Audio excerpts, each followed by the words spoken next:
I hope you're ready. This is going to be exciting.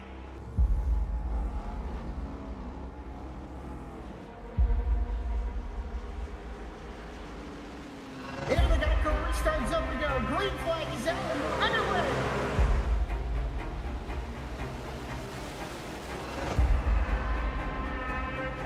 Just a few laps into this. Oh, the 37's getting loose. Oh, and he saves it. Oh, they're going 3 wide.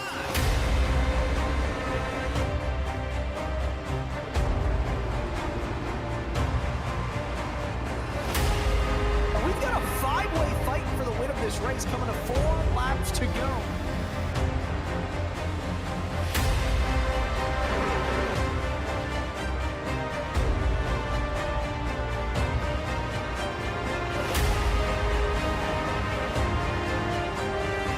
He's gonna win it here in spectacular fashion.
Well, ladies and gentlemen, we are back at it.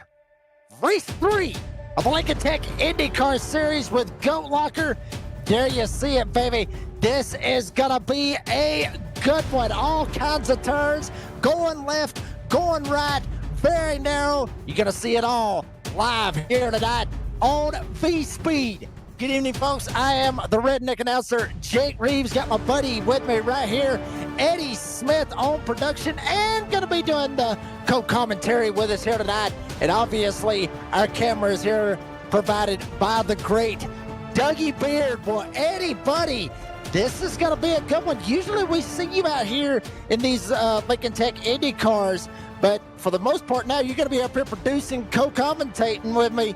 I got a feeling you would much rather be out there in the car and mixing it up with all these guys, but how we doing here this evening?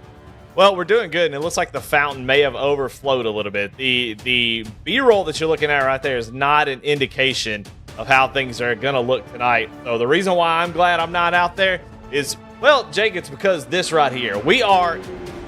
It's raining in Long Beach, and it is wet. It has been raining for about an hour now, and it is going to be, for Long Beach, already tough.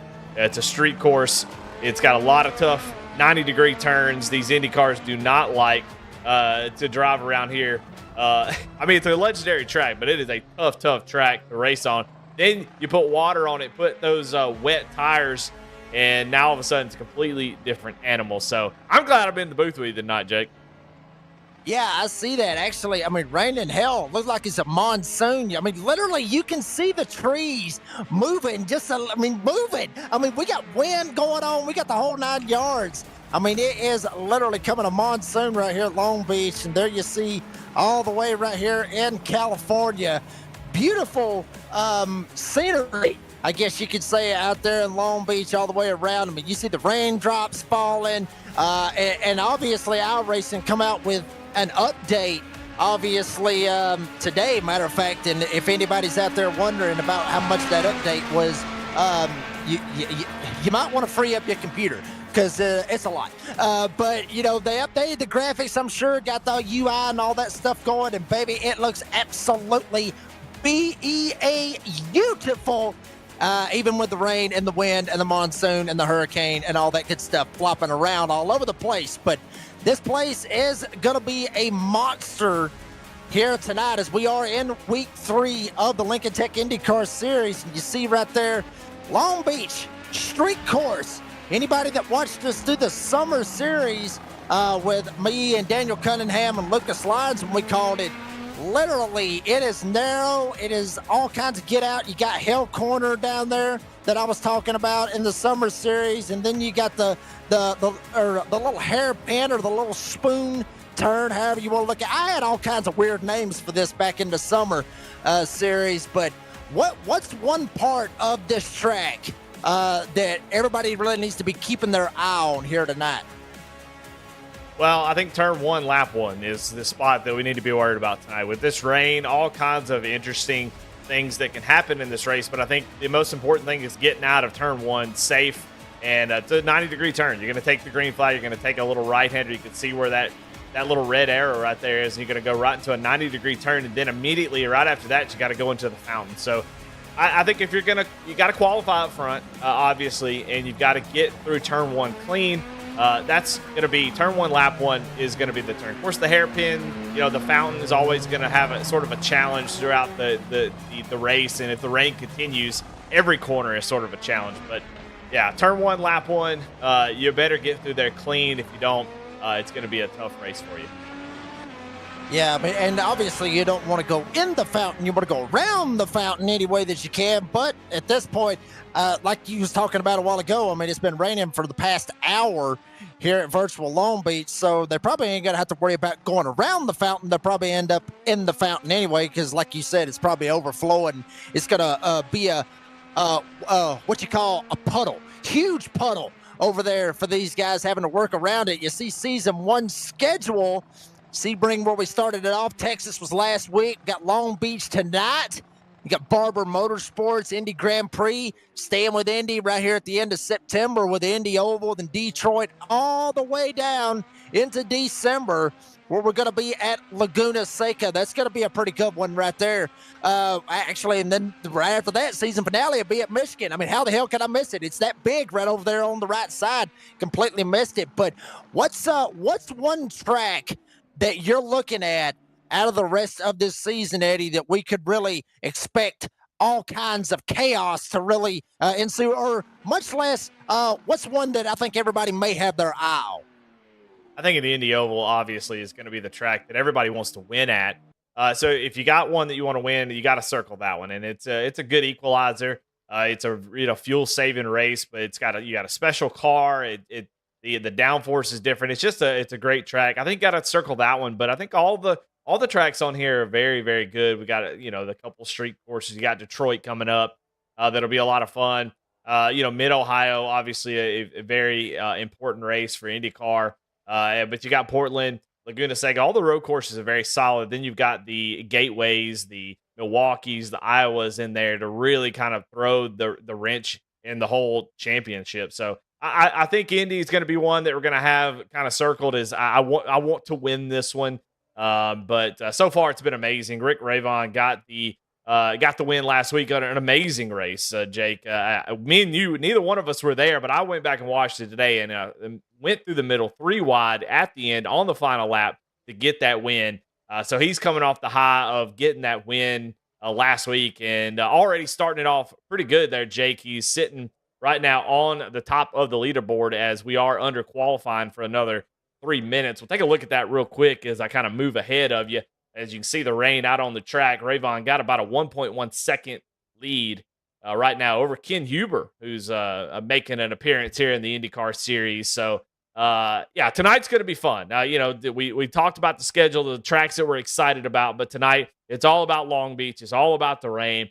Who can master it? Who can get out? I mean, there's a lot of really good guys in the dry. You can go out here and you can lay down laps, lap after lap after lap. But so I talked to Tyler Justice before the race, and he was talking about how in the rain on iRacing puddles, you kind of pull up on the track, and you want to you can see there the reflection of just how much water is standing right there. But you want to run offline. You kind of want to run where the puddles aren't. But here at Long Beach, the walls close in on you. It's so narrow that you can't. You have to run in the puddle. So it is going to be a crazy race today. And I'll be curious to see if we don't see sort of a winner we don't expect. I think there's a lot of guys out here we kind of expect, but the rain could definitely equalize this out a little bit. And we might see somebody kind of take the bull by the horns and get this dub here tonight. It's qualifying about 2.5 minutes left in this thing. Rick Ravon still on top. Got a few drivers out here. You got Marcamini out on track right now, completing his final lap. Jake Cam has completed his, and it looks like they have maybe made contact with the wall because they have not been able to put a time down. So I don't know, Jake. I'm cautiously optimistic about this race. We've got about a little over 20 drivers, and it should be a pretty good one. Yeah, 20 drivers, Long Beach, monsoon. You know what that means, right? Oh, dear God. That's a recipe for disaster right there, especially going into turn one at that 90-degree turn. That's going to be pretty interesting, to say the least. And check it out. Look at this. Oh, baby, the water's shooting up all over the place, literally rooster tailing off Zachary Menace right there in the 31. Locking it down, going into turn one right there. Actually, no, he's actually getting done with his run. There right there is Marcomini right there with the 78. And you see through the gears, you see the miles per hour, you see everything he's trying to experience. And, you know, one thing about this, you know, Eddie, I've never raced in the rain on iRacing. I've never raced in the rain because, honestly, if I did, my opinion, at least for me, it'd be a waste of my time because I wouldn't even make it through the first damn turn.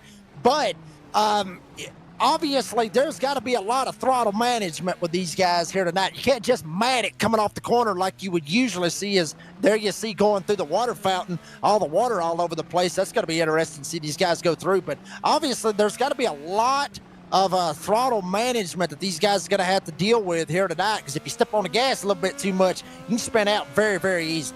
That'd definitely be a problem. And, you know, you maybe instead of exiting in first like you normally would, you'd exit maybe in second, maybe third, just to keep the but what I wanted to highlight here, you could see out this windshield. Now in the GT3 cars, a lot of the IMSA racing, they actually have a windshield wiper that kind of can whisk this water away. This will be the tough part. You want to start out front. Rick Ravon right now has the pole, and he's got the best position on the track because everybody behind, everybody from second on back is going to have to deal with the spray that we saw coming off the car. You can see that spray out the back as it's just throwing water up, and it's going to throw it up in your face. And this halo with the shield that they have on their cars, it's going to be incredibly difficult to see. So this is going to be a real fun one. Visually, I think it's going to be pretty pleasing. We'll see how long the rain lasts. It looks like the rain has stopped now that we've swapped over to grid. So we'll see how that kind of plays out as the weather continues on. But it looks like it's going to be possibly wet all race. We say we get into the grid here, Jake. Yeah, I mean, honestly, I would rather the rain to go all the way through it. But, you know, I mean, it's more entertaining for everybody, more entertaining for the fans, very nerve-wracking for the drivers. But how about you? Starting grid, Rick Ravon. You talked about him from Texas last week, getting the Jam Printing Promotions Pole Award winner. We'll talk about Jam Printing Promotions here in just a split second. But his outside, the 40 of Ken Huber. That is your front row here this evening. How about Summer Series champ right here in the house, starting P3, Regis Clark in the number 8. Watch out for Regis Clark. Ran very good here in the Summer Series for the Lincoln Tech IndyCar Summer Series.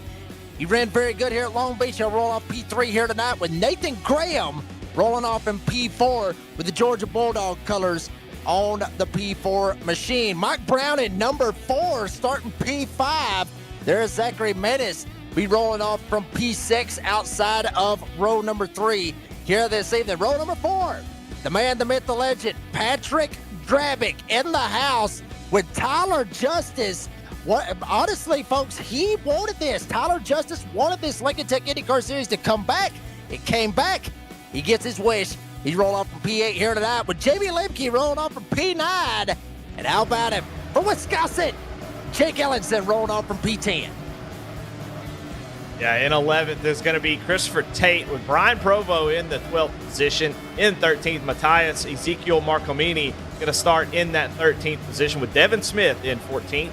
15th, going to be Jason Kristen with Warren Clayton there in the 16th position. 17th, J Cam. Christopher Gosh not able to put down a lap time here in qualifying. I expect those guys to be up front. Christopher Gosh is the fastest in qualifying. In 19th, Kareem Smith with Doug Ellingson in that 20th position. And then Goshen and Abert, I do believe, are running race control for us tonight. Well, we're going to have a short pace lap here, so we're going to get ready to go green here. We'll take a look at the race analysis really, really quick. 45 laps, pit road speed 40 miles an hour. They do have 4 tire sets. Rain is in the forecast. 100% fuel, about 30 laps they can go on fuel. So that'll make it interesting. When do you pit? When do you come down pit road? And we're on that iRacing fix setup. All right, Jake, now is the time. We're getting ready to go green. This is going to be crazy. Yes, sir, it absolutely is. And form on as well with Rick Ray Vaughn. Starting on the Jam Printing Promotions Pole Award winner real quick. Since forming in 2013, Jam has contributed printing and promotional sponsorships to more than 60 local nonprofits with a primary focus on organizations that assist veterans, women, and children. They've been with Goat Locker Racing since the very beginning, local and veteran certified. They do well, they do good in the community. Right there, hairpin turn. Thank you very much to Jam Printing and Promotions. As here we go, pace cars off. Look at everybody taking their time. Some of them almost hitting the wall, coming through the hairpin turn. We're coming to the green. They're trying to make it through the last turn, and everybody hold on. Rooster tails galore. We're back at it for the Lincoln Tech IndyCar Series, Long Beach, race 3. Let's get her done. Going into turn 1, that 90-degree hairpin turn. Everybody locking it down. Rick Ray Vaughn, he's the only one that's got a clear view of what's going on. Mike Browning missed the corner. Here we go. Yeah, Mike Browning missed the corner. He is going to be sitting there trying to get back going. We talked about missing turn 1, and he did it. And he's going to have to get it back going. Didn't hit the wall, so it looks like he's all right. We wondered if we were going to make it through turn 1, and it looks like everybody did without much issue other than Mike Browning. He's going to fall back to 18th. Yeah, unfortunate for Mike Brown, and started up there close to the front. Now he's going to be mired back, way back after slipping and sliding through the very first turn. Ray Vaughn is gone, son. He is trying to check out, get on out of here. Battles on for second. Check it out. I mean, yeah, baby, let the rain fall. Make it interesting. Whoa, baby, sliding around.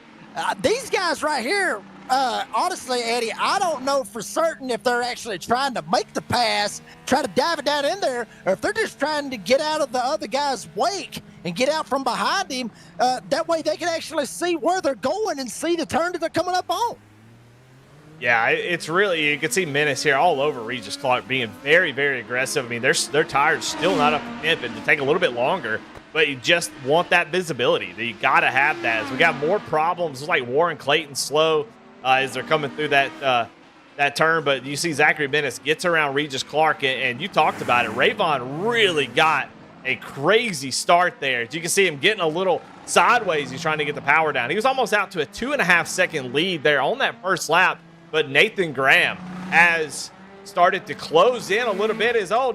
Ken Huber has had a problem. Ken Huber, somebody we expected to go far in this race, has had some sort of issue. And we'll go back and take a look here on the V-Speed replay, see what happened to him. Watching him right here.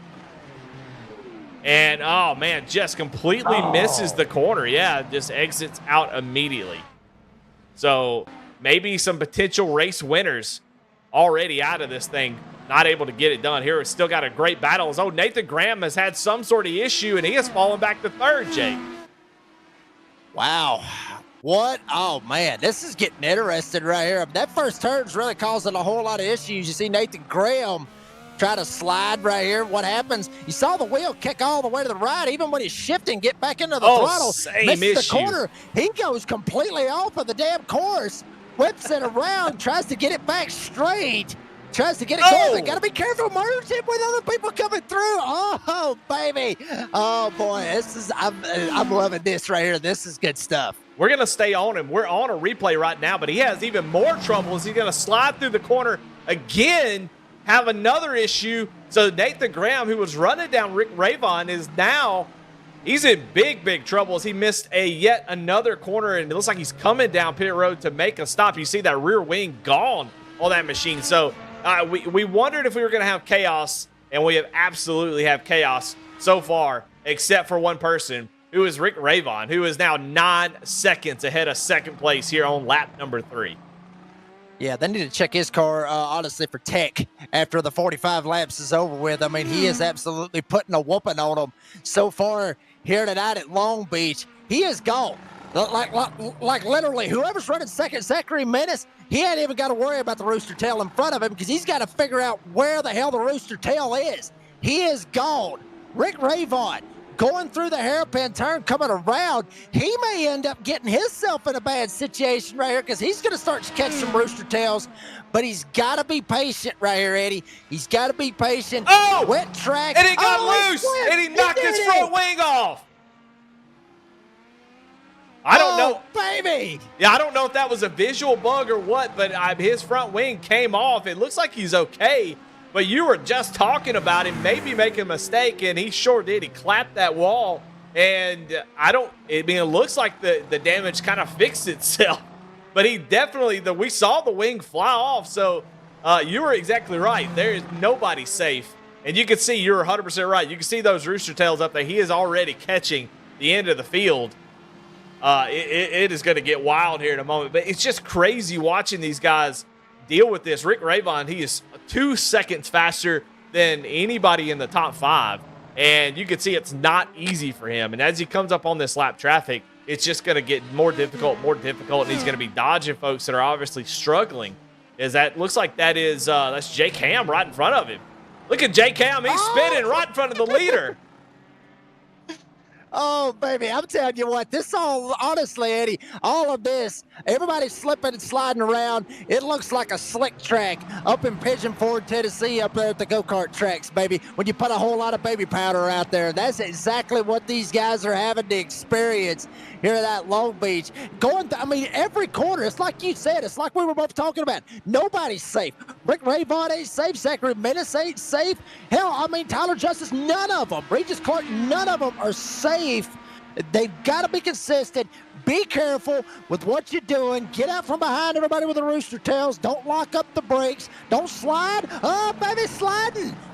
Golly, boy, I'm telling you, Eddie, Eddie, I'll say this. I think you are 100% right. I'll be up here in the booth and not be down there racing tonight. I think you might have lucked out on this one. Yeah, what I can say is that there's an incredible battle, though, here between second and sixth, as they are separated by just about 2 seconds from Zachary Menace to Regis Clark, Tyler Justice, Christopher Tate, and Christopher Gosch. Christopher Gosch now, he started all the way in the back. He started in 18th, already up to 6th. He's running the fastest laps on the track, and it's definitely, I think, worth going on board as we watch him navigate this traffic. And it is, it is scary as he gets right to the back right rear tire of Christopher Tate, trying to make that move. You can see Tate not willing to move over. Gosh, going to have to work on it just a little bit, but he is super fast at the moment. But he's going to have to be careful. He's got a long way to go. 45 laps, still 40 to go. He's the fastest car on the track. Oh, is it kind of a log jam there? I don't know if there was any damage, but close call as he's trying to make this pass. But you can see it is not easy. No, it is absolutely not easy. Gosh, trying to work his way down the front stretch here at Long Beach. Check him out all the way down to the inside, looking to the right. He can't see a damn thing, and then by the time the rooster tails get locked up on, baby, Gosh slid. I believe that might have been Tyler Justice. The other one, Tyler Justice sliding. Nobody is safe here tonight at Long Beach. Good Lord, have mercy. Yeah, and that's just a case of, you could feel somebody coming up on you. You're trying to just push the brakes a little bit, or just it's raining, dude. You know, you can't predict how these cars are going to react once they start hydroplaning. You see Regis Clark get a little out of shape there, but as Gosh actually fell back a little bit after that incident. But yeah, visibility, like we are able to have cameras like this where we can see everything. But when you're inside of these cars, this is what he sees. Just a little bit of spray, and as you get closer and closer, all you can see is that little light on the back that says, hey, there's a car here. And you just pray that your braking point, you can see he's counter steering through there. You're hoping that your braking point isn't different than theirs. And you see, oh, they're going side by side right in front of him, and they wreck. Oh, my gosh. Good Lord. Calamity everywhere. Got the whole left front locked up, trying to get it back going, straight. But check it out, V-Speed instant replay. Regis Clark having a little contact. He got on the gas a little bit, got into too much. Yeah, came over, hooked him, and then after that, it was on from there. Yeah, just trying to put the power down, and they were side by side. Tate got a great drive through the hairpin, and Regis just unfortunately makes contact. But it looks like his right front was gone, and it just repaired itself. So I don't know if it's a visual bug or really what's going on here tonight, but as far as I can tell, Regis still driving okay. So hopefully that damage isn't too bad. We don't want to see everybody get knocked out here tonight. Yeah, honestly, I think it's going to be about the survival of the fittest, honestly. If you can survive here tonight, you can probably come out of this bad boy with a top 5, maybe top 10, or top 10, maybe top 5. Hell, you can probably win the damn thing, to be honest with you. But, folks, at home, think of it like this. Think about you're going down, a 4-lane highway. You're going down a 4-lane highway, and it's just pouring rain. It's hitting on the windshield. You're trying to watch all your surroundings. Everybody's been there. Okay. Now, think about it at 130 miles an hour, and you got slicks on there, and you got no grip, and it is just flooded all over the place. That is what these guys are having to experience here tonight. Yeah, and it looks like Christopher Tate electing to come down pit road. Must have some damage. They do have a fast repair tonight. We'll see if he takes it. So far, Nathan Graham has taken a fast repair. Devin Smith, Mike Browning, all taking their fast repairs. Is Christopher Tate one of the leaders that we were watching battling that made contact with Regis Clark, now on pit road. We'll see if he takes a full stop. Looks like he is taking tires and fuel. So they can make it from here. I think around 30 laps was the call for fuel. However, with the rain, the lower pace, you might go a little bit further. So I wonder if this isn't sort of a strategy call for Tate. He does get the fast repair, so he had some damage. It's hard to say if it was a fuel strategy or a fixing the damage, but he comes out of pit road, first one of the leaders to come down and make that stop. So interesting call here so far. As we go back up front to Rick Raybon as he's dodging Nathan Graham, who has gone around again. He is just having a disaster of a race here tonight. Rick Raybon dodging yet another wreck. Let's go watch the replay again of Nathan Graham just spinning out. Good. Wow. My goodness. Literally spinning around like a hurricane, rock you like a hurricane for Nathan Graham. You see him right here. He just loops it right here. He gets into the gas, maybe just hits I was thinking maybe he shifted, and that might have been what threw it off. Maybe, but honestly, that looked like he just hit a puddle. It just popped up out of absolutely nowhere, and then bam, there it was. Now he's got no front wing at all. Zachary Menace trying to battle as much as he possibly can. I was watching the last lap times, and he actually beat Rick Raybon the previous lap. This time around, he lost his tail. 9 ways to Sunday. Raybon ran a 120, and Zachary Menace hitting a 127. So he's got some action back here behind him, with Gosh right behind him trying to make it stick in the 91 and not too far back. Regis Clark still fighting, and Brian Provo up here in the top 5. Oh, Menace slides, baby, dirt tracking it, trying to keep it straight, and Gosh is going to take him on the outside now. He'll go back inside, outside, back to the inside of the hairpin. Yeah, Gosh has got the position. Menace, nothing he could do there other than just give up the position, which is what he does. And now I think the race has started for the win, because I think that Gosh is one of the fastest cars on the track, and he proved it. So far, he's got the best lap at 1:19.415, and we'll take a look at those best lap times right now.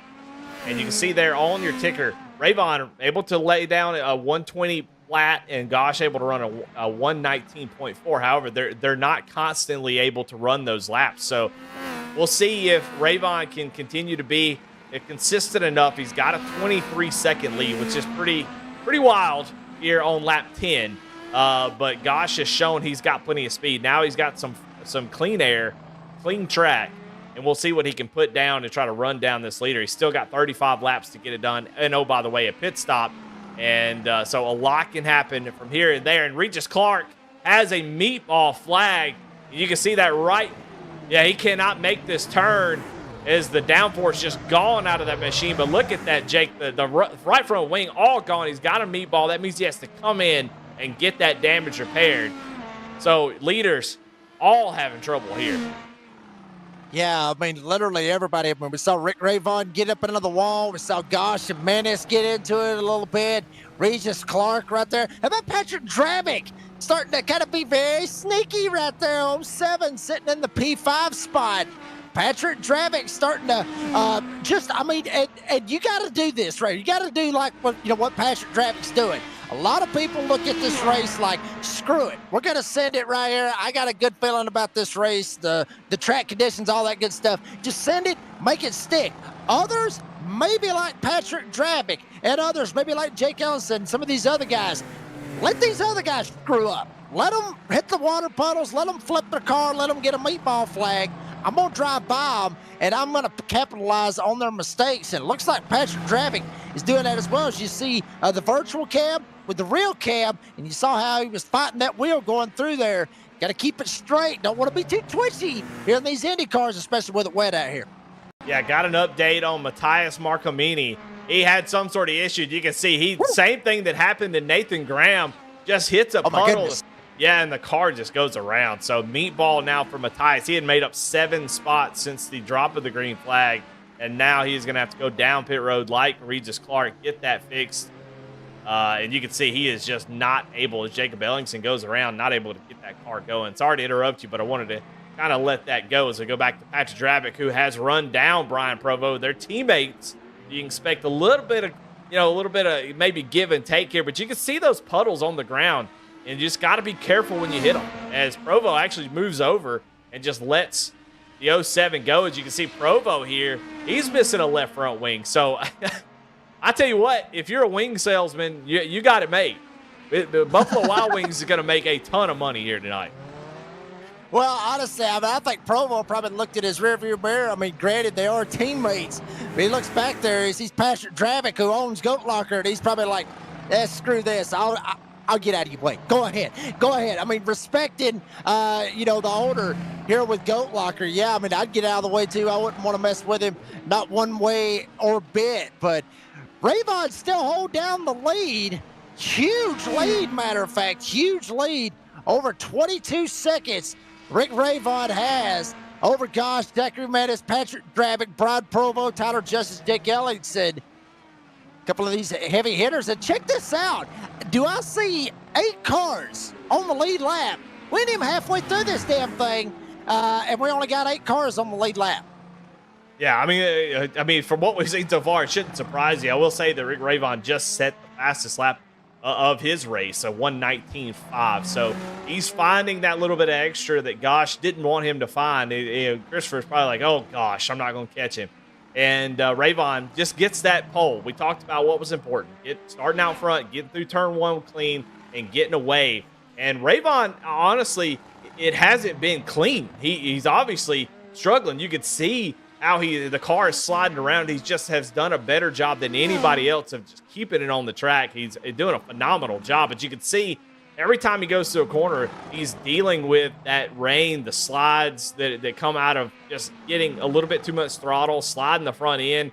And you can see there just a little shimmy as he's getting ready to go into the hairpin.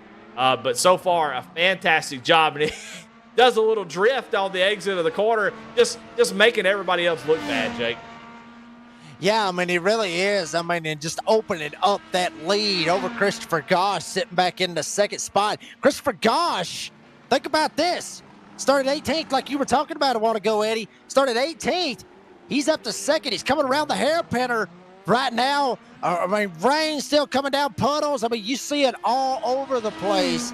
But got to give a call to Christopher Gosh. I mean, honestly, you start 18th and you end up running second.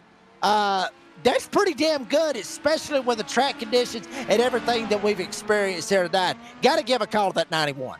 Well, and you better give him a call because right now he just set the fastest lap of the race again with a 1:18.8. So the man is flying. He has gained a couple seconds the last few laps, but how hard can you push it? That's sort of the question here for Gosh. Do you care to finish second or do you have to win? That's always the question. How hard are you going to push it? But there's so much that can go wrong in this race for everybody. Rick Ravon is not safe. He's got a 20-second lead, but so far we've seen nobody safe. So much can happen around you that may not even have anything to do with you. You drive, you're driving down the straightaway and somebody has an issue in front of you and you move out of line, then you have an issue. There's so much that can go wrong. There's still so much time that even though Rick's got a 20-second lead, he's not safe. And I think if you're Gosh, you push it, but you don't want to put yourself in a position that, hey, I'm ruining my race because, Rick can have an issue in a heartbeat, and all of a sudden Chris Gosh is the leader. Yeah, I mean, just absolutely that quick. And how about Patrick Dravick sitting up in the third spot? Was able to get around Provo, and Zachary Menace jumping down pit road. So Patrick Dravick holding it down right now in the third spot. And just as I mentioned, I think he overblew the quarter. There you see him. Had to back it up, if you will. He's overshot it. He has to back it up there. You see it right there. Drives into the corner. Well, it looks like he's missing his front wing. He very much is. No downforce. And with the wet surface, no downforce. That sucker ain't turning. He's in deep doo-doo right now, Eddie. He is going to be waiting to go down pit road. He may end up electing to jump down pit road early. Go ahead and use that faster pair. I mean, you mentioned it. They get one faster pair, but you got to be sparingly about it. I think maybe Patrick may be thinking, let's hold on to that bad boy just in case I screw up again. Yeah, it's hard to say. I mean, iRace's damage model in the IndyCar has been a little while, but it definitely seems like he's bounced off the wall. It seems like he is missing some front downforce, but it's really hard to tell. The car is driving a little bit better than I think it would without a wing, so it may just be a visual bug. It's hard to say, but he has dropped from third now to fourth, and it looks like he's just trying to get to that pit road almost immediately if he can. So a couple updates. Zachary Menace has gotten a speeding penalty, I do believe, or an unsafe exit, one of the two. He went down pit road, got a black flag. So Zachary Menace, who was up here running in that third position, looks like he has called it quits. Jake Cam also with a black flag man, Dravick, again, not able to get the car slowed down for these corners, desperately trying to get back to pit road as he continues to hold on to fourth place, but it is struggle bus for him to get around. Let's see if he can get around this. You can see how slow he's having to go around that hairpin, and he is definitely looking to get down pit road right now. Yeah, and there he goes, straight down pit road, hangs a ride. Boy, that right there's got to be a weird little pit road, if you will. I mean, if you think back old school for some of us rednecks, think about Darlington, think about Dover for the NASCAR Cup Series trying to get down pit roads. How about it right here for the Lincoln Tech IndyCar Series with Long Beach having to just shoot straight over there to the right. How about another one for the Wisconsin boy with Jake Ellenson currently sitting fourth? But how about Milwaukee, which is where the Lincoln Tech IndyCar Series will run later on this season? That pit road is very, very treacherous, but how you got to get into this pit road, you got to be careful. I mean, this is, if there was a wild card for a road course race, Eddie, this is it right here, just because there's so many dangers lurking all the way around. And then guess what? We got a damn monsoon in there as well. I mean, it is the ultimate wild card. Honestly, I don't think it'll be topped. I mean, we got a long season, but I don't think it'll be topped for a wild card. Yeah, I think we'll have some people that are upset after this race just because it is so difficult to do both, like you said. But I think the chaos is just a lot of fun sometimes, over the IMSA with the GT3s and the multi-class racing in the rain, sometimes at night. It's just fantastic. It just throws a wrench in the whole thing. It tests your limits, tests your skill. You can go out there and run 1,000 laps, and just like in real life, they practice in the dry. They run, sim in the dry. They have, everything goes just perfect. And then the good Lord decides he's got a different idea and opens up the heavens, and it starts raining, and then all that goes to shit. And you just. It don't matter now. All that practice you did doesn't matter. All the stuff you set up, it don't matter. And with these drivers, that's what they're dealing with. So, you can plan all you want, but these are just fun for that very reason, where they're just so many unknowns. How well do you adapt to what's going on? If it dries up here, which I don't think it will before the end of this race, but if it does dry up, who decides to come down at what time? It just another strategy that I think this rain adds, besides just the difficulty of making the track. But what's my strategy? How do I decide when to put dries on if it does start to dry up? All that stuff plays into it, and you can't plan for it. Rain is going to come whenever rain's going to come. So I think it's such a fun idea. I love that they added rain to Indy cars. We continue to watch Drabick come out of pit road. But I love it. I love it in the GT3s. It's just it gets chaotic to the point where you're just, all you can think about is I got to stay on track, and you're not worried about the other drivers. You're just trying to get it around the track successfully each lap. And right now, Christopher Gosch is continuing to put a dent in that lead as we get to 18 of 45 laps here. He's going to get to the back bumper. I can't really tell who that is, but it's a blue car. Somebody is also missing a wing. It looks like Mike Browning, as he's going to get a little bit loose. He almost made a mistake. Oh, somebody else is in the wall as well. I think that's Jake Ham. Well, Jake Ham was who he was passing. Mike Browning got into the wall. So a crazy moment there for Gosch, but he is now 17 seconds behind the leader on around lap 19. So 25 more laps to go. Still got a pit stop to go here, Jake, and still can make up a lot of time. Yeah, I mean, absolutely. I mean, they got plenty of time to make up time here with the Lincoln Tech Indy Car Series. And, I mean, honestly, Eddie, when we get in these road course races, it's kind of hard to flip ads, I guess you could say. So we'll just go ahead and we'll read off some of the great sponsors here with Goat Locker. And the first one, obviously, is Lincoln Tech. I mean, hell, why not? I mean, it is the Lincoln Tech IndyCar Series. Why not? Lincoln's mission is to provide superior education and training to their students for in-demand careers in a supportive, accessible learning environment, transforming students' lives and adding value to their communities. They are one of the largest automotive technology schools in the nation with 23 campuses. And yes, sir, they are the title sponsor of the Lincoln Tech Indy Car Series. So thank you very much to Lincoln Tech for their love here with Goat Locker. And another one, Eddie, another great sponsor that obviously that we will be talking about tomorrow night with the Cruising Classics Next Gen Series. And obviously another great sponsor with Goat Locker and Cruising Classics located in Columbus, Ohio. Cruising Classics has a beautiful, beautiful 56,000 square foot showroom filled with hundreds of unique automobiles. There is something for everybody out of their hand-picked selection of muscle cars and hot rods. Come on down to visit the facility today and check out their website at cruisingclassicsinc.com. So thank you very much to Cruising Classics, Lincoln Tech. We talked about Jim Printing Promotions a while ago. I mean, just so many great sponsors here with Goat Locker. I talked about this before, Eddie. I think I might have talked about this on the Door Bang and Download on my podcast. As we see Rayvon still dirt tracking it, still sliding around all over the place. But I mean, just with all the sponsorships and all the love that Goat Locker gets, to me, it seems like it is its own NASCAR.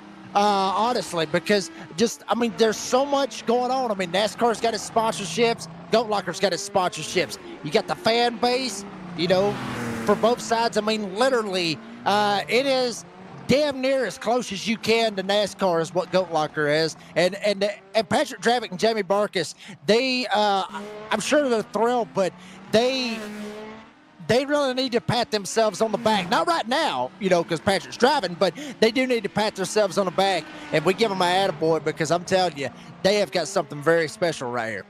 Yeah, I mean, no doubt about it. This past weekend, they went to the Sim Racing Expo in Chicago, and a couple people got together.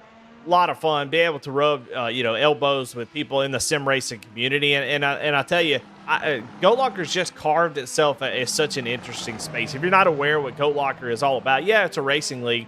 Yeah, it's a racing league that has 7 races per week. Literally every night of the week, there is something going on. But the idea is veterans, first responders, military, police, firefighters, linemen, folks who put their lives, their time, their what's important to them on hold for others in their communities.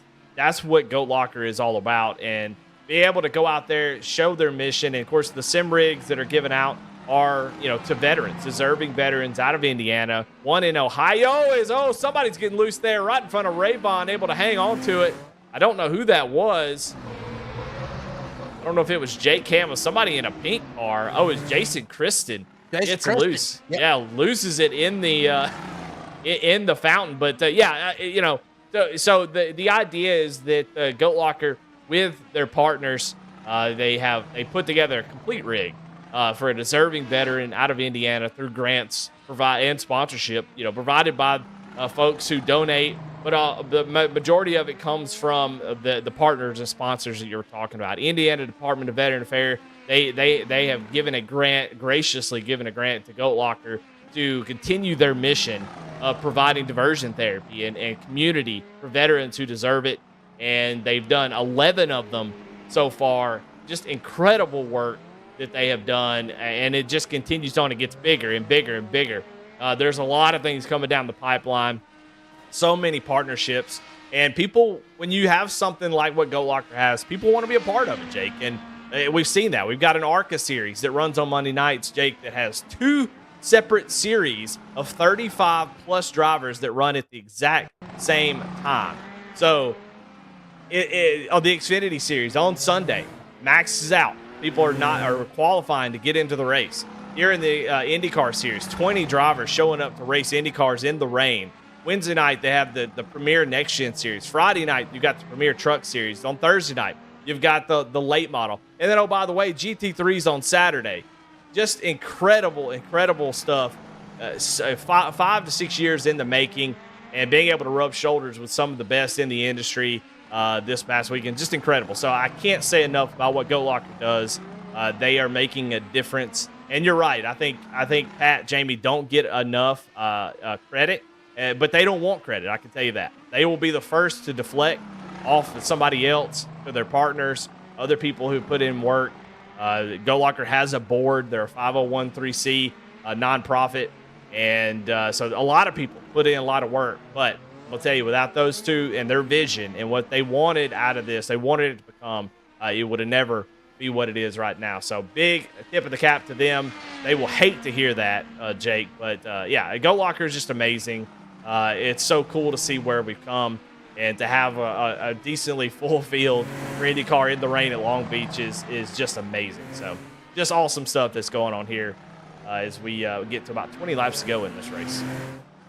Yeah, I mean, honestly, with all of that, if it would have been me, if I was Jamie Barkus or Patrick Travick, I'd be blushing right now. I mean, literally, I would be, hell yeah, I would take a cigarette and I'd smoke it right there. That's how I would take it. And I'd wait Sonny be that happy, for what they got. But I mean, humble people, and humble, not only with them, but everybody that races. With the veterans and everything. And, I've spoken out about that publicly, for the veterans and, our men and women in blue and in red, and then, for the firefighters, and then white, obviously for the first responders, for, the ambulances. And not only that, but, the nurses.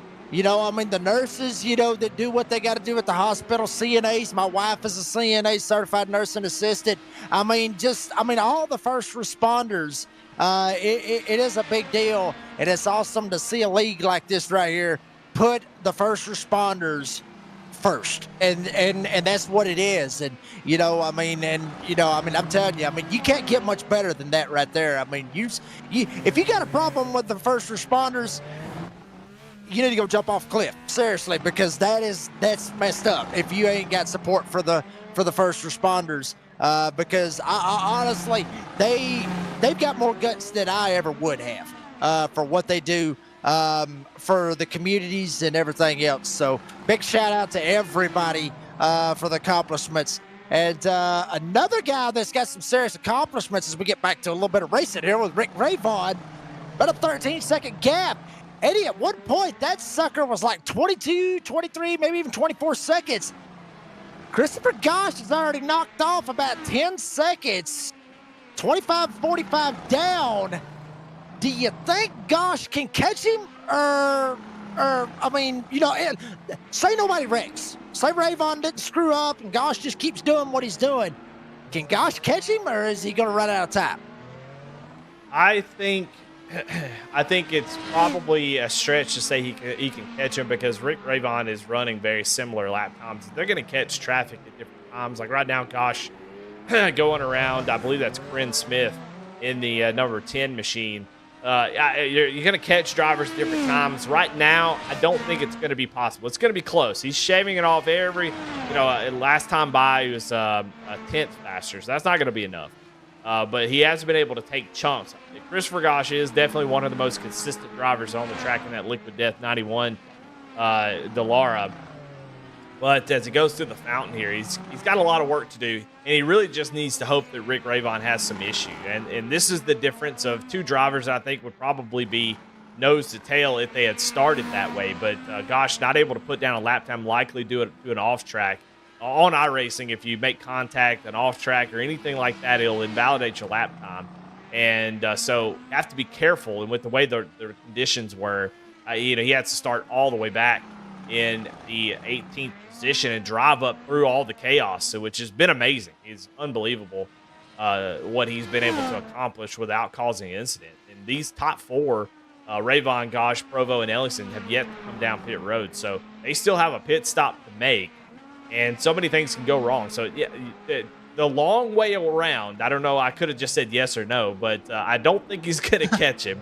But he's got to continue to push. He's got to keep putting that pressure. As that time goes down, Rayvon's going to look down in that F3 box, the interval block, relative box, and he's going to see that it's getting closer and closer and might push him into a mistake. So Gosh has got to continue to put pressure on him, continue to slow that gap. As Gosh is going to make a mistake. No. Blows the corner into turn one, I do believe, and my goodness, we were just talking about it. Got to push Rayvon into the mistake, and you're going to see it right here. Going down, he crosses the start-finish line, and he is just going to miss the braking point and slide through. Watch right here. Where is Daniel Cunningham when we need him? Literally, I mean, I think we're jinxing these guys. Some of them, sometimes we do that. Me and Daniel obviously have ourselves a little side bet going on who's going to end up being the jinx of the year, I guess you could say. But Gosh, at one point, was looking to cut it into about 13 seconds on that lead. Now it has grown majorly up to 18, pretty close to 19 seconds for Christopher Gosh. So he's going to need Rick Rayvon to do something. And I've been keeping my eye, you know me, Eddie. I got like two deals going on as Gosh dirt tracks it coming through the hairpinner. But, I mean, I got two eyes. We see Gosh. I've been watching Rayvon. Rayvon's been out of shape 9 ways to Sunday. As you see Patrick Dravick down pit road, maybe try to get a little bit of damage fixed. Get him 4 fresh tires, or give him a cold beer or something. Yeah, I think he's done. Let's take a look, see if we can see what happened to him here. As you see the wheels off, and he is done here. Let's go back and watch it and see what exactly happened here about 2 laps ago. About 20 seconds behind, so it was somewhere right around in here. Had some contact somewhere that he lost the whole front end. Just spins it up. Spins it out off of the fountain. We've seen that so many times, and you can see this time no visual bugs. Oh no! And I think that was Tyler Justice. No, I think that was Tyler Justice. Yeah, coming through, and oh man, well, that is unfortunate. That sucks. You obviously would hope that somebody wrecks, they hold it down and watch the relative. Pat obviously probably frustrated at that what was happening there, and was just trying to get the car back going. Just didn't see that Justice was coming, and frustrating way to end both of their races. They're out. They have called it quits, both of them, and they're running 7th and 8th. So tough days, tough way to end both their days. Yeah, I mean, and a good chunk, honestly, of the field we're seeing right here. I mean, some of these guys that's already called it quits, went to the fridge, and pretty much going to drink their sorrows away here tonight. Christopher Tate, he has called it a night. Zachary Metis has called it a night. Let's see, Jake Ham, I believe he has called it a night. Jason Creston, Nathan Graham, and then Tyler Justice, Patrick Dravick, the recent ones to call it a night here tonight at Long Beach. Man, I'm telling you, the rain is getting to them. The rain is getting to them. I will say that. One way or another, that rain has gotten to them. The weather, it's certainly hitting the track. I mean, I think, usually I ask the drivers at the end of the race, what was the biggest trick to get around, especially with the road courses. I swear, whoever finishes on the podium, all three of them, if they don't say it's the rain, I will not believe it.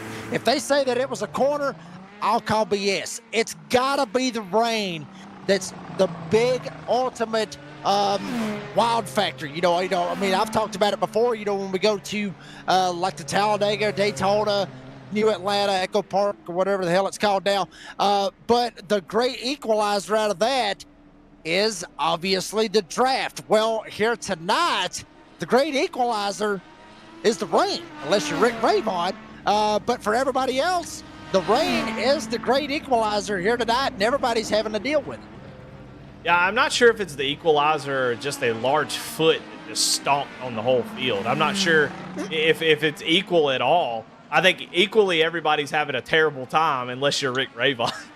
Like you said. Exactly. And equally, we're all in misery as we see Gosh has come down pit road finally to make his stop for the end of the race. Should be able to make it from here as long as he doesn't have any kind of issues. So 15 laps to go in this race. Gosh now comes down pit road. We'll see. And it looks like Ravon now not going to give up the lead. He's going to be able to come down pit road, get 4 tires, get whatever fuel he needs to make it to the end, and probably could hop out, grab a hot dog or two, put a little radish on it, horseradish, maybe a little bit of mustard, whatever you like, walk back to the car, get back in, still have the lead. So these leaders finally making their pit stops. And you know what's crazy, Jake, 'cause I was just thinking about this while you were talking about it, is it's possible we have interviews with third place and them be out of the race.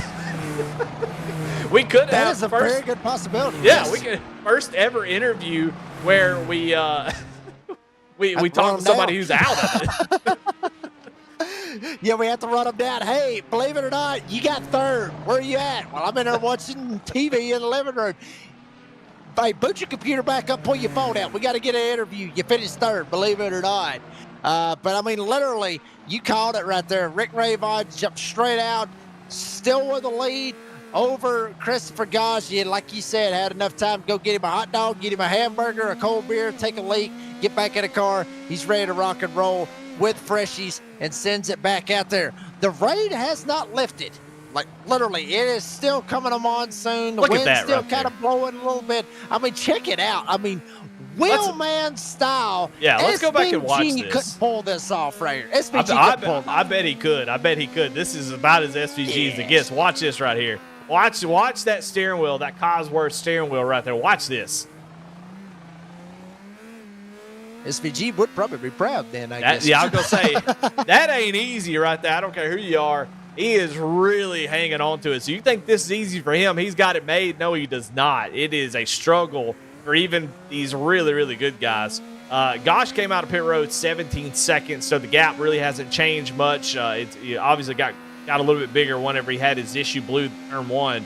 So Ravon right now has just got to bring it home. He can run 2 or 3 seconds off the pace if he wants to. But, I'm curious, Jake, he's going to make a little contact with the wall there. Woo! I was curious, they talked to SVG after one of the races, I believe it was Chicago, and his crew chief was saying, hey, man, we don't need to go this fast. Just slow down. And SVG's like, hell no, I'm not slowing down. They'll throw me off my rhythm. I get, and he's right. You don't want to slow down too much where your rhythm's all messed up. You miss the entry, the exits, and you get all turned around and you make a mistake like almost Ravon did there. So I'm curious if you think that slowing down is the best option, or just keep pushing, doing what you've been doing that's been so successful. Well, I mean, I agree with you 100%. I mean, and if anybody out there doesn't already know, I don't like SVG. I ain't liked him. They Hot look. take. Side note. Well, yeah, but here's my side note on that one, real quick. Let's break it down. The reason why I don't like him is because everybody sat there and said, "Oh, he's the best rookie to come into NASCAR." And I don't know if you get your soundboard up, but I was thinking about the "We Got Beef" soundboard. That would have been killer at this point. But I mean, everybody sits there. He's the best rookie of the year. Tony Stewart, Jeff Gordon, all that stuff. Well, they won on ovals. All he's won on is a road course. Okay, so that's where I disagree. And not only for that about rookies, they ain't even got a rookie stripe on the back of it, so you can't even tell if he was a rookie or not. I mean, Eddie, I don't even know if you got it playing. I'll play it for myself right here. We got beef. I'll play the "We Got Beef" on you. mine. Yeah, why not? There you go. We got beef. I mean, I don't like SVG. I don't. Lucas Lyons, it hurts Lucas Lyons' heart, but I'm not a big fan of SVG. I'm going to say that is the hottest of hot takes. It's a diarrhea of a take, if I were to say so myself. SVG is, I think, a lot of fun and puts these guys on. I think you're arguing more with the people that are talking about SVG more than you are SVG, because SVG didn't say he was better than any of those guys. So, interesting take for sure, Jake. But hey, that's the beauty of being in America. That's why SVG came over here, is because he could say those things if he wants to, and you could say that and have that opinion if you want to. So, I love it. That's what makes NASCAR so great, is everybody's got their favorite driver, the driver they hate, driver they don't care about. That's the beauty of NASCAR, in my opinion. So I'm happy to have SVG over here. Is my God, Rayvon almost lost it as we're over here talking about something else as this race is kind of spread out. But I'm going to tell you right now, Christopher Gosch has pushed this down to 11.7 seconds here as we get close to about 10 laps to go. So we thought that maybe it was over, but now look at all the stuff that Rayvon is dealing with, and now he's got lap traffic. I do believe it looks like Jacob Ellingson. But he's dealing with the possibility of Gosch maybe running him down towards the end. Yeah, I mean, he absolutely is. He was going around Jake Ellingson. But, I mean, this could get interesting right here. Christopher Gosch, he's got it back to 11 seconds. He kept blowing again, though. That's going to be the big trick. Is coming around this time with 11 laps to go when Rick Rayvon hits the line. You see Christopher Gosch, you see the rain all over the place. It is starting to somewhat lighten up, I guess you could say. I mean, the rain's still coming down. We're starting to get some bright spots in the clouds. And one of the cool things here with the iRacing is you can actually look and see when the weather is. You can actually look at the time, and everything for the weather. We're just going to go ahead and tell you right now, it's going to be raining by the time the damn race is over with. I'm just going to go ahead and just throw that out there. There's no way. Thanks, Ollie. Yeah. It's gonna rain. It ain't going to happen. Yeah, it's raining all the way. Yeah, what I want to talk about right here is that I cannot believe we've gotten here. I was just kind of lamenting a little bit, or reminiscing, I guess is the right word. We're from the South. We just use words however we want to, Jake. But I was talking to my dad about I think about my memories of us playing the first NASCAR racing game. The one where Ned Jarrett says, "This is Ned Jarrett. This is Papyrus NASCAR," or whatever he says. And I was running that with a flight stick on a piece of crap computer, that you had at your house that, just did word prompt. You had to get on DOS. You had to pull up a command prompt, type, CD /C, whatever, program files, Papyrus, all this stuff to get the game to run. And then, you get out on track and you just thought that, man, how can it get any better than this? And then I look at what we got right here with iRacing. And, I mean, there are other sims, but iRacing, to me, is the king. And we're just looking at this. Look how amazing this is, that these guys are out here racing. You got rain falling. You got puddles on the track. These guys are, obviously struggling, really struggling to get around this track, so it's not easy. It's got to be pretty darn close to what these guys deal with in real life. And I just can't believe we've gotten this far in the sim racing world, that we go from that, which is, or racing on the controller on a Nintendo 64 PlayStation. And now here we are, full setup, full sim rigs, motion simulators, and these guys are using a tool that can be used for real life driving. It's unbelievable. And for the uninitiated, some of this looks like real life. I've watched videos and I've seen comments on our own broadcast that say, is this real life? Because you just can't tell the difference, Jake. Yeah. Yeah, I mean, absolutely. I mean, and, back to your point when you were talking about racing with the flight simulator stick, I got it even better than that. I race with a keyboard. You got the up button for the gas, you got the back for the brake and the reverse, and you're just tapping tapping that left arrow going in the corner. Yeah, you're trying to make it happen, trying to any way that you can, and it sucked. It sucked if you was like here at Long Beach. You would have been screwed from the start. I mean, no way would you have got that sucker lined up. But, do want to kind of give some shout outs to everybody out there in the live chat while we got a minute. We see some of you out there wanting to holler at us. Let's see, Andy Carnes out there. It was a great show in Chicago. Can't wait to tell you all about it on Goat Talk live Thursday night. Eddie, I'll ask you about that here in a little bit about the Goat Talk deal. And Jacob Linkey out there on the topic. How do you think Zillage is going to do as a rookie in Cup after his Xfinity season is over? Okay. I love Connor Zillage. Love him to death. I hope he has a fantastic deal. He's already racing for Trackhouse, so 2 out of the 3 Trackhouse guys love him to death. Ross, Connor, love him to death. SVG, he can screw off, but that's beside the point. I think he's going to do pretty good in Cup. My opinion, honestly, in my opinion, I felt like he should already get the Xfinity Series Championship. I've already had my rant on the playoff system. I don't like it. I just have it. If you want to hear my opinion on that, go check out DBD with me and Daniel Cunningham and Lucas Lyons. I talked about it on there. I was not too happy about the playoff system. Talking about that, but I think Connor will go far as long as he gets his celebrations figured out. As long as he don't stand on the damn window anymore and slip and break his collarbone. If he gets his celebrations figured out, he's going to have a long, successful career. He's going to win multiple championships. He could win the Xfinity Series Championship this year. He should anyway. Corey Haim, if he don't win the Truck Series Championship, it's bought.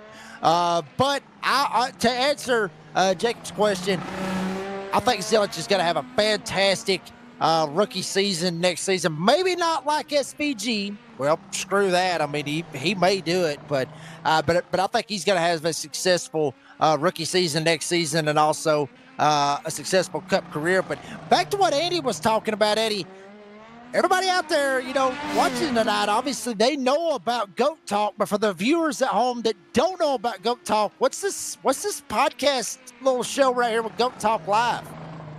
Well, Goat Talk was just a way, and it existed before me, and it was just a way for to have a little bit more content out there, something to watch. But the main purpose of it now, it's a vehicle for the nonprofit. It's how we talk about racing. We have broadcasts, and we talk about amazing racing all week long.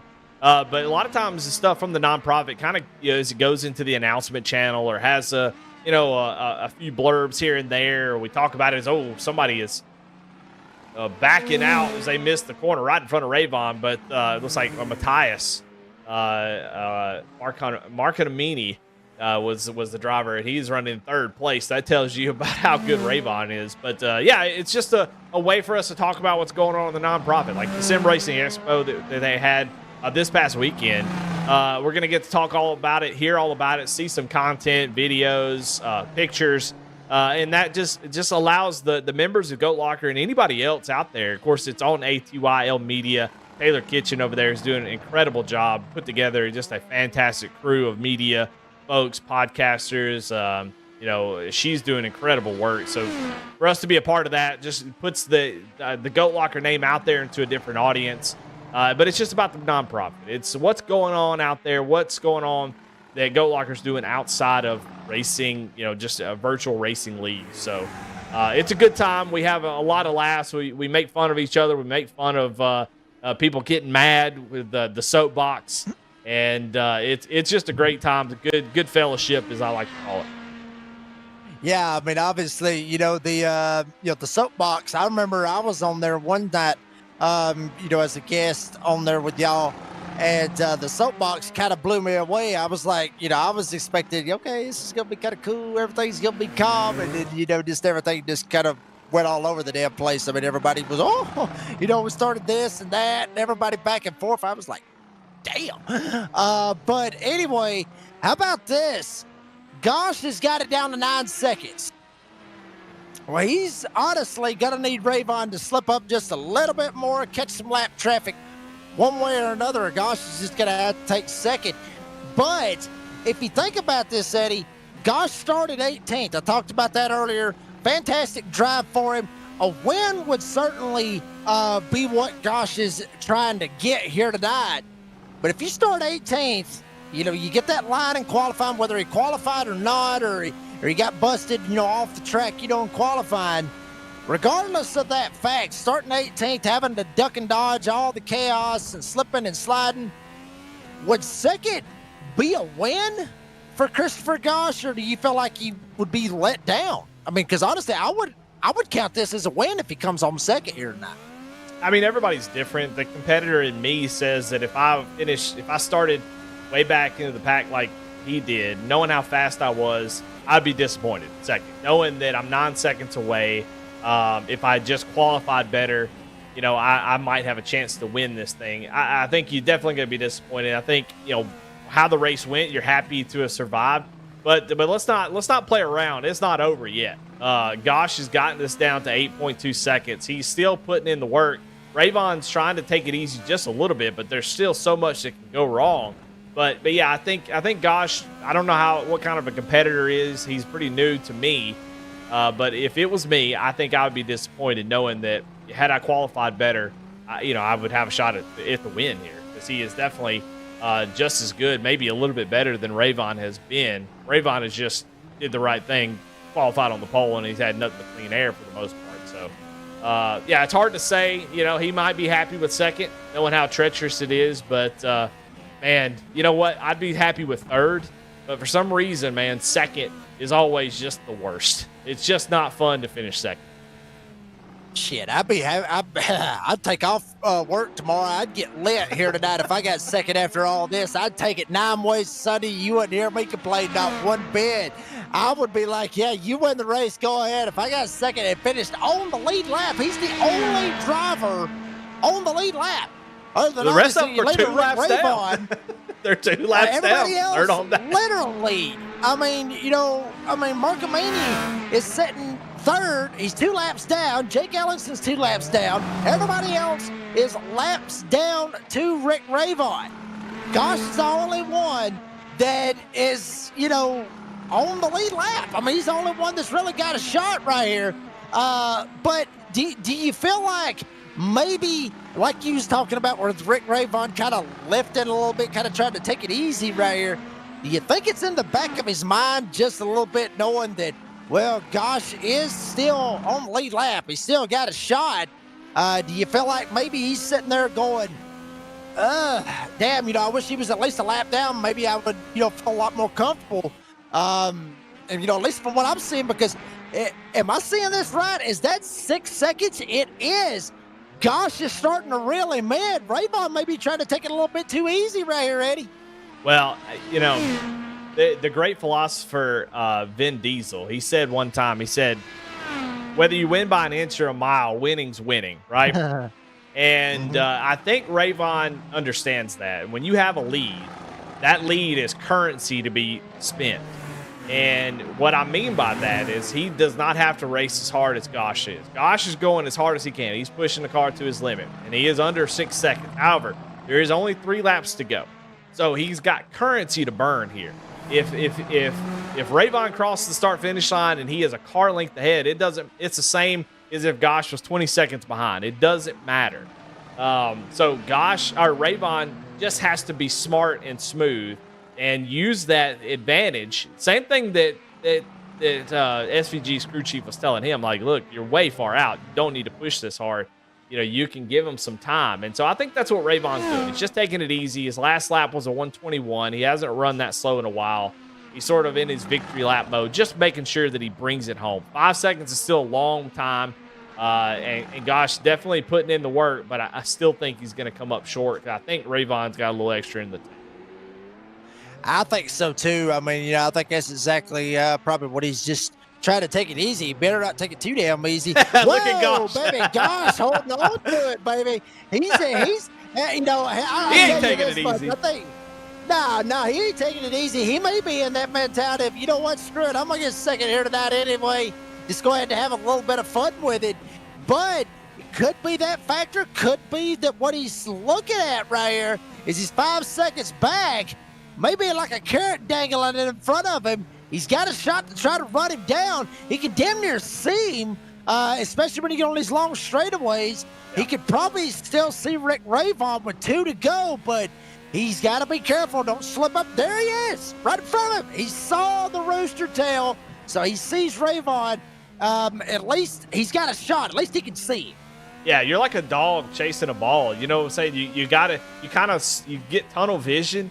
And you kind of what they call a flow state. You get in this flow state where everything you do is perfect. You're just in this weird zone where everything is just working like it's supposed to when you're chasing like this. And he's under 4 seconds now. We got about 1 lap to go now as they're coming around to take the white flag. But we'll see. Here it comes right now. Here comes Rayvon to take the white flag. So 1 more lap to go, and that is now under 4 seconds, 3.5 seconds. And Gosh make up 3 seconds here on this final lap. And we're about to find out. You can see Gosh there in the distance as he's closing quite a bit, Jake. A little bit faster than I thought he would. He's under 3 seconds now. 2.5. Yeah, he's got a little bit of time. He's got a little bit of time right here, Eddie. Rayvon trying to go around the water fountain. Gosh, dirt tracking it, going through there 2.5 seconds back. Now he really sees the carrot dangling in front of him. Rayvon that last time hit a 120 on his lap time.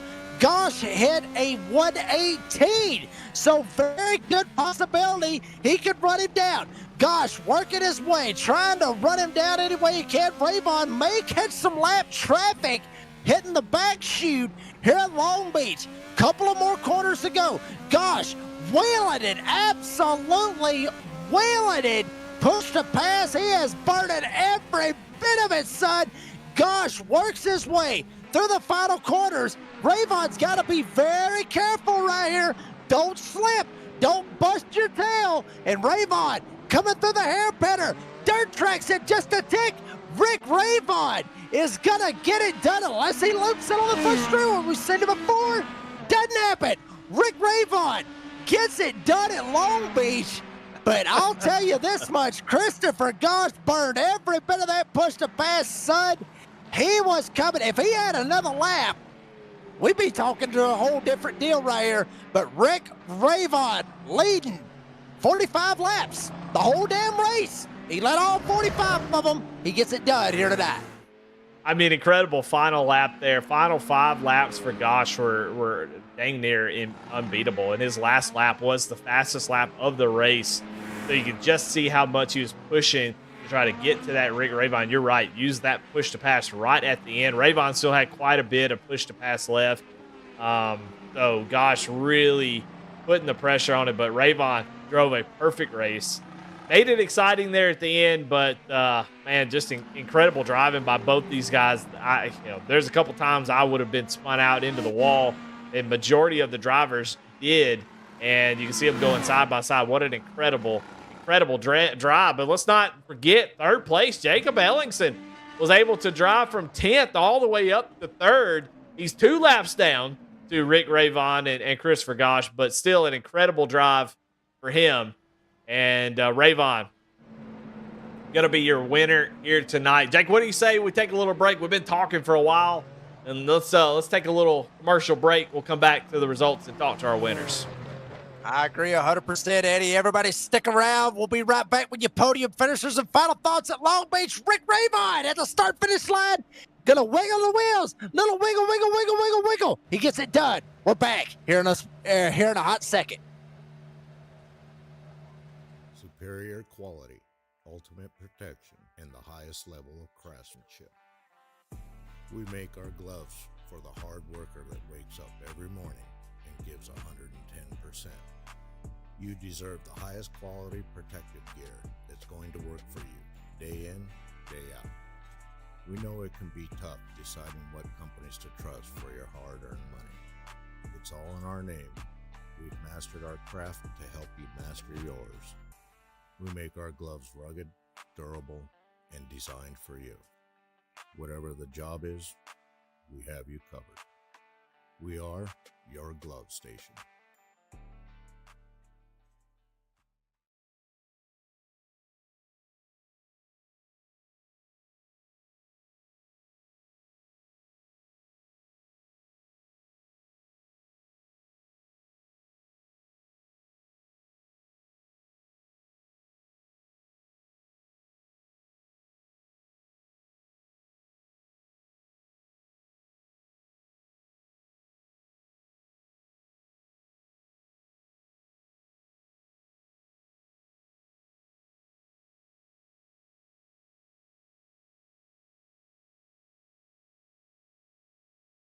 A thriving job market and low cost of living, plus a wide range of veteran benefits, make Indiana the perfect place for veterans of the United States military to call home. InVets can help you find that home. We're an organization started by veterans to help former service members transition to civilian life in our state. InVets can help you find the community with the career opportunities, housing, schools, and amenities that fit your lifestyle. To learn more about InVets, visit us at invets.org today.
Well, folks, we're back here at Long Beach. A wet one with a hurricane, all kinds of stuff going on. Rick Ravon led 45 of the 45 laps. I'm not making that up. He led the whole damn race. He gets it done. But Christopher Gosh come home second.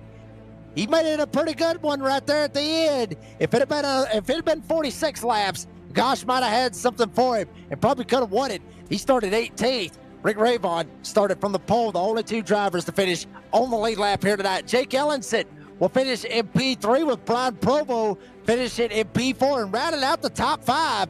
It's Mateus Ezekiel Marcamini finishing with P5 in the number 78. Corinne Smith will finish in 6th with Jamie Lemke. Good run for them. They'll finish in 7th here tonight. With Mike Browning had his issues at the start of the race, blew the first turn, and comes out of this bad boy, still 10 laps down, mind you, but still comes out of it with an 8th place finish. Warren Clayton comes home 9th, and Patrick Dravick getting a little loosey-goosey right around where the waterfall is, I guess you could say, but he comes home with 10th here tonight. Tyler Justice rounds out the 11th position with Jason Christen in 12th, Jay Cam in 13th with Nathan Graham in 14th, Zachary Menace in 15th, Regis Clark 16th, Christopher Tate in 17th. I know some drivers that probably would have liked to seen a better result and definitely probably deserve one in the dry, but the wet kind of pushed them to their limits. Devin Smith going to come home in 18th, Ken Huber in 19th, Charles Abrams going to round out your field in 20th. Looks like Dougie Ellenson, James Goshen, they were on race control here this evening. Well, the man of the hour is in the house. led every freaking lap here tonight. The number one car started first. That's exactly where he finishes. One's all over the place for Rick Rava, buddy. You get it done at Long Beach. Congratulations on the win. Tell us about your race. White knuckle the whole race, hanging on for dear life, trying not to make any mistakes, thanking the dear Lord that Chris Gosh got an EOL. I was just trying to maintain, manage the gap. Oh, I wasn't, I didn't want to push it and make a mistake. These walls are unforgiving, especially in these conditions. It's tough enough in the dry, but it was wet. It wasn't just wet; it was a downpour. I mean, it was like a typhoon. We're on the West Coast out here. I don't know. I mean, it was man, it was white knuckle. Well, I mean, incredible race, and there at the end, you kind of touched on it. We were curious, just kind of what your mentality was as you're watching that relative, get closer and closer, and you could definitely tell the last 5 to 10 laps you really started to back off of it a little bit. How much can you back off where you start to all right, I've gotten into this groove this whole race, and now I'm trying to slow down. Does that mess you up? Are you able to kind of deal with that, or how much do you back it off when you're in that position where hey, look, I've got plenty of space here. I can give up a little bit, but I don't want to give up too much. It depends. It's, like 75% throttle, maybe 50 going through some of these corners. There's puddles. You don't know when the back end is going to snap. Like I said, I was just trying to manage the gap on Chris back there. And those last few laps, I knew he wasn't going to run 2 seconds a lap faster. That last lap, I guess I was wrong. I mean, he was just on it, man. He was coming like gangbusters, and I was still pretty relaxed. I hardly ever get, like anxiety or nervous during a race. I've been doing this so long, 30 freaking years, man. But I saw him coming, and I knew that there was like 3 corners left, and I'm like, yeah, I think I'll be all right. I still want to take it easy. God forbid, I make a mistake in that last corner and blow it. That way, Yeah. But like I said, man, I was just trying to manage the gap. But Chris was amazing. He was just he's got this wet thing wired. Yeah, well, 2 wins in a row for you. Incredible start to the season. Congratulations. Actually, three. Oh, yeah, 3 wins. You're right. 3 in a row to start the season. Yeah, pretty dang good. Sorry about that. So congratulations on that 3rd win in a row. And as always, man, who do you have to thank? Oh, well, first and foremost, I want to thank the Lord Jesus for dying on the cross for me. I want to thank my wife and my kids. Let me see. Oh. And also, by the way, and I went to Lincoln Tech. I want to thank Lincoln Tech, the sponsor of this league, Save 22. The Indiana Department of Veteran Affairs. What a wonderful organization they are, and God bless our veterans. I have the utmost respect for our veterans, and I'm so glad the Indiana Department of Veteran Affairs is just on it like white on rice. I'm a tough guy. I grew up in the New York, New Jersey area. I'll fight you in the street. I'll box you in a ring, but you can't get me to enlist. I just don't have what it takes, man. But, so God bless those guys, and thanks to all of those people. Thanks to the Lord Jesus for dying on the cross for me. Thanks to you guys in the booth for broadcasting this thing, and thanks to the people who put on this show. It's just fantastic, man. Fantastic. Looking forward to the next one. All right, 3 in a row for Rick Ravon. Congratulations, as he's going to take the win here tonight at Long Beach. And Jake, I think you caught up with the man that was gunning for him, and that's Christopher Gosh. Absolutely. We had him. Now we got him back. Christopher Gosh in the house. Buddy, good Lord have mercy. I'm telling you what, if you had another lap, I think you might have had something for Rick Ravon, but you come home second here tonight. I got to ask you this. Me and Eddie were talking about this on the air. Obviously, you had the EOL. You started 18th. You drove up through the field. You survived through all of it.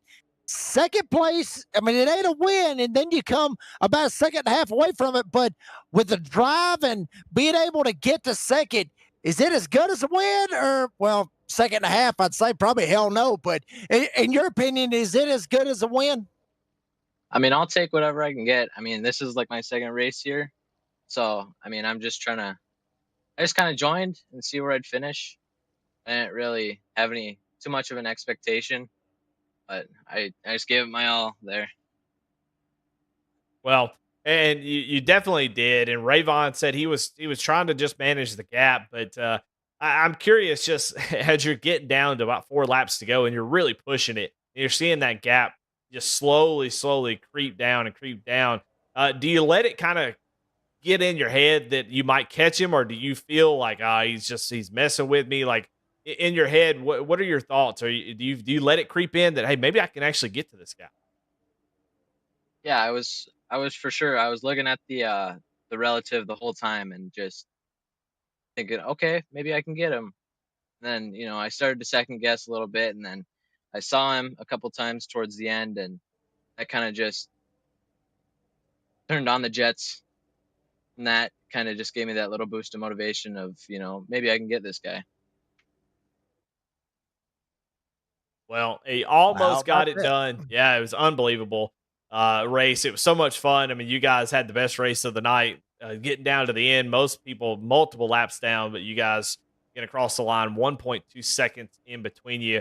Just a question about the rain. How difficult is it?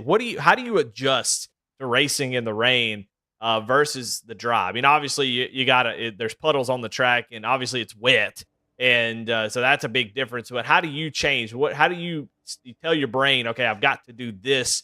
I got to do X, Y, and Z here in the rain. What's different than in the dry?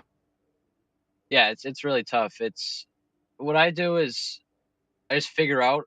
I do some laps in the dry, and just especially with road courses, figure out where all the like paint lines are, because those are just super slick in the rain. Um, but I just did some dry laps, figured out where those are, and then did some laps in the rain. And I just braked early, like 100 meters early, and then I just kind of modulate the brakes, um, just so I wouldn't, if I were to hit some paint or I were to lock up, it wouldn't be the end of the world. Towards the end, started to get a little bit more aggressive, but for most of the race, I was just kind of managing the brakes into a corner. Well, incredible race at the end, incredible drive up through the field. Congratulations on second place. Who do you have to thank tonight? Um, I don't know. You got nothing. Well, thank your mama, daddy, one of them. Yeah, yeah. Hell, Thanks, Mom and somebody. Dad. All right, well there you have it. Christopher Gosh comes home in second. Congratulations, man. Yeah. All right, then we got to finally get the final driver. Been waiting patiently. We finally got him, and I don't know if we're surprised or if he's surprised. I don't know who's surprised. Maybe we're all surprised to see Jacob Ellingson in the booth tonight for the final podium position. Jake, I mean, crazy race. A lot of people had a lot of issues. You use the fast repair, so I know that you didn't go without having an issue. What was it like out there racing Long Beach in the rain? It was wild, that's for sure. I definitely had a lot of fun, and I did end up using my fast repair. Luckily, it was in a spot where pit road wasn't too far away, so I didn't lose too much time anywhere. So that was a good thing. But yeah, I mean, I had a blast. It was fun. It was wild. It was rainy. I mean, and Jake, I'll ask you this, buddy. I mean, would you like to see more of these races, with the rain and everything else? I mean, because obviously, I would assume that was the biggest factor that everybody had to tackle. But would you like to see more rain races with Goat Locker and the Lincoln Tech IndyCar Series, not just on road courses, but I would love to see it on a damn oval. I would love to see it, but I don't know about y'all.